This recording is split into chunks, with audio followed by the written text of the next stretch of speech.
Para सभापति महोदय, यहाँ आए दिन भाषण तैयार किए जाते हैं, वे यहाँ पर पेश होते हैं, उन पर धन्यवाद के प्रस्ताव पेश होते हैं और पास होते हैं, परंतु हम अपने देश की सेवा तब तक नहीं कर सकते जब तक कोई ठोस काम नहीं करते, जब तक हम अपने हालात के मुताबिक काम शुरू नहीं करते, तब तक हमारी दशा में सुधार नहीं हो सकता। इस सदन में शिक्षा के बारे में कई बार कहा कि शिक्षा की पद्धति जो हमारे देश की है वह हमें अंधेरे की ओर ले जा रही है।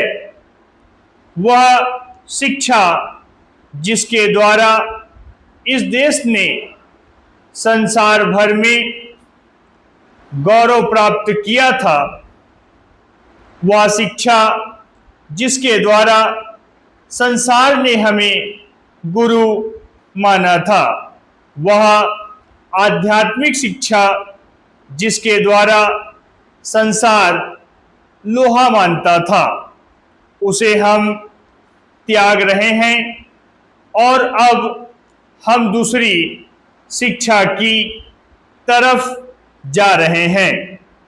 हमारे बच्चे अपने इतिहास को छोड़कर दूसरे मुल्कों के जापान, अमेरिका आदि के इतिहास को पढ़ने में रुचि लेते हैं। हम अपनी चीज़ों को छोड़कर पश्चिम की नकल कर रहे हैं। मैं विश्वास नहीं कर सकता हूं कि जिस रास्ते पर हम चल रहे हैं वह हमें कहां पर ले जाए। अगर हमें अपने जीवन को ऊंचा बनाना है तो हमें वे उपाय करने होंगे जो पहले हमारे देश में मौजूद थे, लेकिन हम उन उपायों को भूलकर दूसरी ओर भाग रहे हैं। अभी कुछ दिन पहले मैं दिल्ली गया था। मेरे दोस्त ने बहुत ही आश्चर्य में कहा था कि एक फ्रांस के विद्वान दिल्ली में आए थे। उन्होंने किसी जनसभा में भाषण दिया और शुद्ध हिंदी में भाषण दिया। मैंने बड़े गौरव के साथ जाकर उनका धन्यवाद किया।